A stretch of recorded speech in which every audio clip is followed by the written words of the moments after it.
Gusto mo rin bang humigop ng mainit maasim na sabaw? Ang problema, hindi ka naman marunong magluto.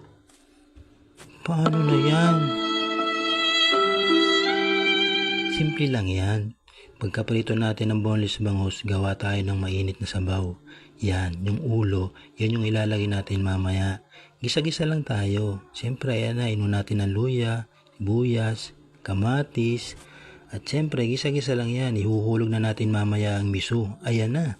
Siyempre, para sumarap yan, gisa-gisa lang, sabawan na natin para matimpla natin.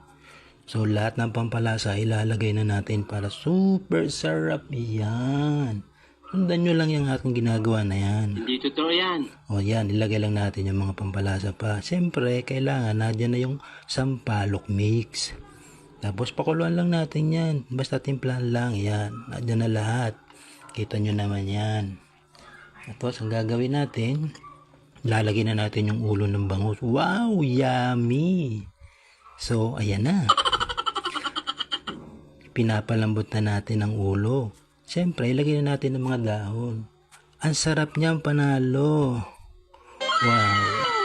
Kita mo na, igop abaw na tayo dyan. Siguradong panalo. O ano pa? Kuha na ng lalagyan, higop na tayo.